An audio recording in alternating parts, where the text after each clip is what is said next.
when we walk into Fort Hill. It's a beautiful, grand old home. Sue Donahue's son, Shaun, has lived here ever since we opened. It's been a blessing for Shaun to be able to live in a group home. It just feels like he's part of the guys.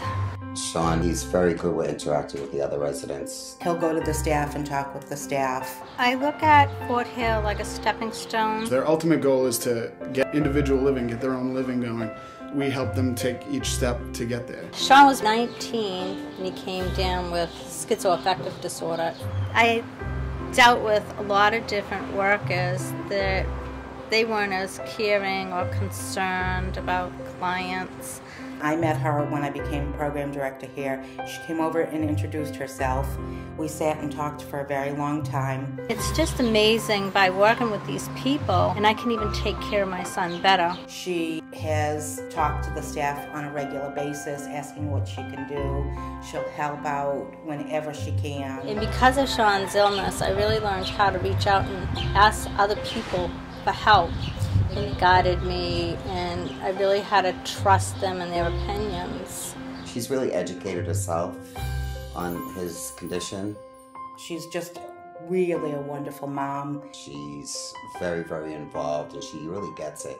She's got her own thing going. She's a landlord. She rents out to people with disabilities, and yet she still takes a great chunk of that time and gives it to Shaun and us in the house. My parents were into rental business. They always told me, do what you know best. There are very few property management companies here in Lowell. Some landlords are put off when they hear that Vinfen is involved. What's wonderful about Sue is that she knows that there shouldn't be a barrier put up just to that clientele. She's been very active to clients to rent to them in her apartment building. You put the right people in the right place and they just flourish. The way they look and just the pride they have and where they live and how they've carried on. We had a client who had been evicted from prior living situation. When we presented it to Suzanne, she had no problem essentially renting to this client because she knew that Vinfen was involved.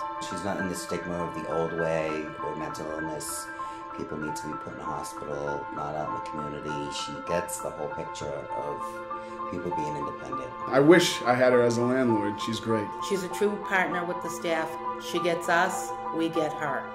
Suzanne called up one day and said how many males work there, how many females work there, and she showed up with a bag of these little plates for the guys and then a bag of pendants for the females that worked here. I was teaching a pottery class and everybody kind of just took a part in it and made things. To each pendant she attached a little saying. It says, "This teardrop pendant has been handcrafted especially for you. It symbolizes the tears you spare those who so tenderly attend. With appreciation for all your tireless efforts, Suzanne." We were all like, oh my God, because we've never had that happen. They work so hard and they give their all, so these people never get thank yous for all that hard work and everything they do. It was just a nice way to kind of give back. It was pretty surprising that she did that. I thought it was very, very kind to her, and I think it was a way of her thanking us for what we do to Shaun. I wish we had more family members at Fort Hill like Suzanne who were involved in the residents' lives. I mean, I just love her.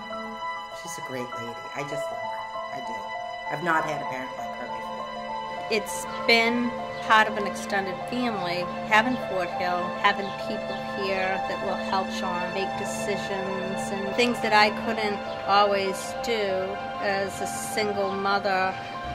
They've just picked up and did for him things that a family would help him do.